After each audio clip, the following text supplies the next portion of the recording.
कल एक और बड़ी मज़े का केस, वो बात तो फनी नहीं थी लेकिन सूरत हाल इस तरह से थी क्योंकि वज़ीर आज़म शहबाज शरीफ साहब जब आए थे तो उन्होंने अपनी शहबाज स्पीड का मुजाहरा करते हुए हफ्ते में तमाम दिन इतवार के सिवा काम करने का ऐलान कर दिया था। और हम तब भी यहाँ पर जियो के मुख्तलिफ प्रोग्रामों में आदाद शुमार के साथ लोग बताते रहे कि मौजूदा मुल्की हालात में this is not going to be a viable decision.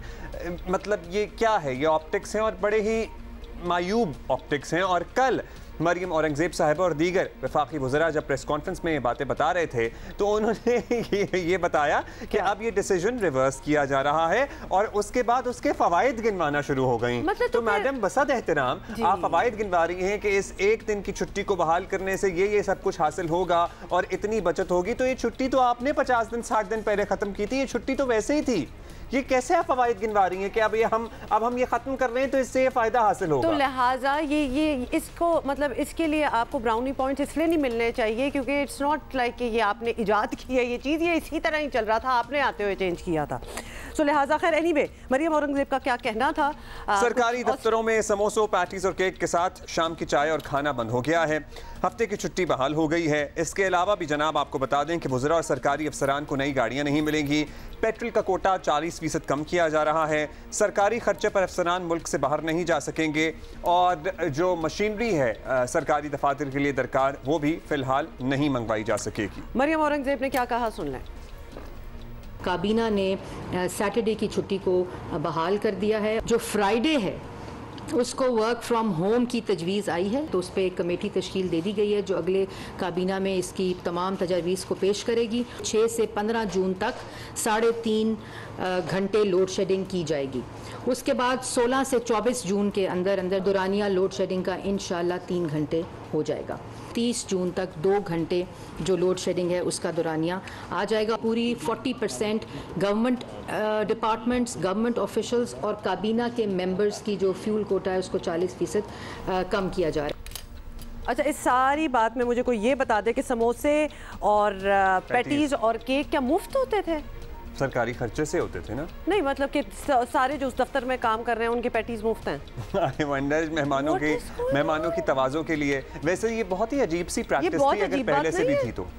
मतलब चाय कॉफ़ी मेक सेंस, अंडरस्टैंडेबल। अगर किसी ने बिस्किट किसी अपने मेहमान को खिलाने हैं तो अपने पास से मंगवा लें। लेकिन ये समोसे, पैटीज और केक क्या रोजाना बजट में आते थे? मतलब कि इससे तो बिरयानी और हलीम और हरीसा भी ले आए साथ, पूरा ही कर दे। ये पहले ही इन द फर्स्ट प्लेस ही क्यों हो रहा था? तो ये प्रैक्टिस तो बिल्कुल ही खत्म हो जानी चाहिए, कभी भी। और लंचेस भी थे, खाना भी था। और कुछ बता दो, नाश्ते भी चल रहे थे, पराठे पता नहीं, चलते ही होंगे वैसे। जब बजट होता होगा तो फिर जो मर्जी मंगा लें आप। अच्छा जी, आपको बताएं कि जी मार्केट्स और बाजार जल्दी खोलने और जल्दी बंद करने के मामले पर नून लीग कशमकश का शिकार है।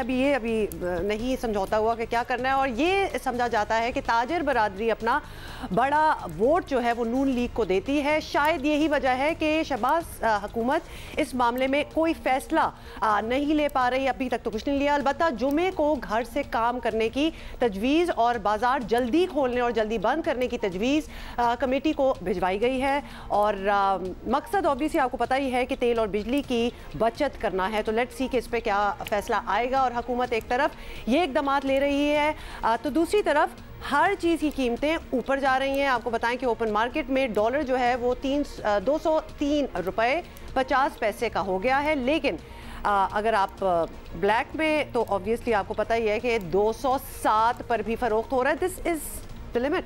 पेट्रोल का भी बताएं आपको, पेट्रोल का किसको अब याद नहीं होगा। पेट्रोल वज़ीर खजाना की तमाम तर यकीन दहानियों के बावजूद IMF से डील फाइनल नहीं हो रही है। मार्केट का कॉन्फिडेंस बहाल नहीं हो रहा है। रुपए की कदर गिरती चली जा रही है। कल भी तारीखी कमी रिकॉर्ड की गई है रुपए की वैल्यू में और इस गिरती मईशत पर सियासत भी साथ साथ चल रही है। खान साहब अपनी तरफ से आवाम को जगह जगह ये बताते फिर रहे हैं कि जनाब वो रूस से 30% सस्ते तेल का मुआहिदा करके आए थे। हालांकि इस किस्म का कोई मुआहिदा ताहाल मंजर आम पर नहीं आ सका है, एग्जिस्ट ही नहीं करता है। और अपनी हुकूमत जाने से चंद दिन पहले इन्होंने एक ख़त लिखकर हमाद अजहर साहब जिस ख़त को लहरा रहे हैं मुआहिदा करने की ख्वाहिश का इजहार किया था। 2015 में जो नॉर्थ साउथ गैस पाइपलाइन का मुआहिदा था रूस के साथ, उस पर 1 इंच काम नहीं हो सका। हालांकि 2021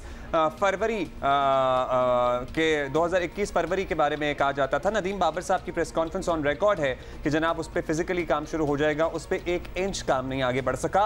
और खान साहब बारहा आवाम को गुमराह कर रहे हैं। कहने दीजिए कि वो 30% कम तेल खरीदने का, एज इन कम कीमत पर तेल खरीदने का कोई मुआहिदा कराए थे, लेकिन उनका जो विजिट का एलामिया है उसमें उसकी किस्म के किसी मुआहिदे का तस्करा नहीं है, कहीं नहीं है। बस उन्होंने ही कहा है और कहीं उसका रूस से हमने पूछ लिया, सब पूछ रहे हैं कि भाई ऐसा कोई मुआहिदा है तो दिखा दें, लेकिन ऐसा कोई मुआहिदा एग्जिस्ट ही नहीं करता। इसलिए हम कह रहे हैं कि सियासत भी की जा रही है मईशत पे, जो कि गलत बात है और पहले भी नहीं की जानी चाहिए थी, अब भी नहीं की जानी चाहिए। अच्छा, खान साहब क्या कह रहे हैं ये सुनिए।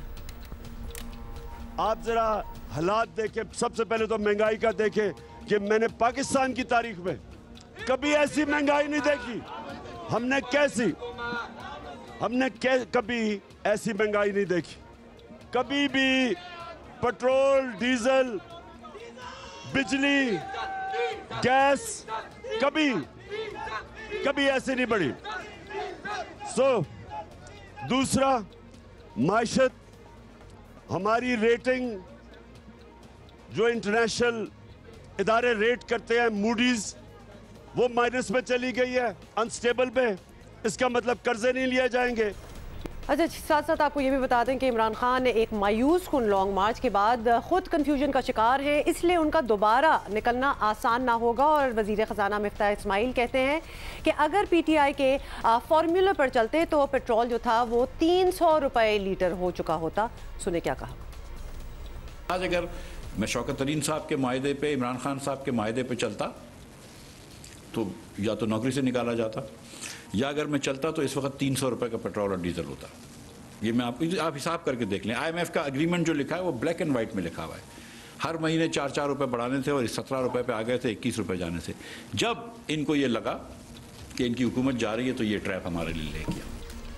सो ये सारी सूरत हाल है। और अपने तई तमाम लोग जो हमें देख रहे हैं, चाहे आप सरकारी अफसर हों, चाहे आप मिनिस्टर हों, चाहे आप मुशीर हों, थोड़ा सा ये वक्त है कि इस कौम का एहसास करें। कल वज़ीर आज़म शहबाज शरीफ साहब ने अब काफ़ी दिन हो गए लेकिन फिर भी उनकी स्पीड क्योंकि उस हिसाब से मशहूर है ना, और वो वज़ीर आज़म की हैसियत से वो स्पीड दिखा नहीं पा रहे हैं हाँ। फैसले करने में। खैर, कल वज़ीर आज़म शहबाज शरीफ ने एक मरतबा फिर मीसाक़े मईशत की बात की है। मेरा ख्याल है कि तमाम स्टेक होल्डर्स और अपोजिशन की सबसे बड़ी जमात इस वक्त पाकिस्तान तहरीक इंसाफ को इस पर ज़रा गौर करना चाहिए, ज़रा ठंडे मिजाज से सोचना चाहिए, क्योंकि मुल्क इस वक्त किसी भी महाजराई का मुतहम्मिल नहीं हो सकता।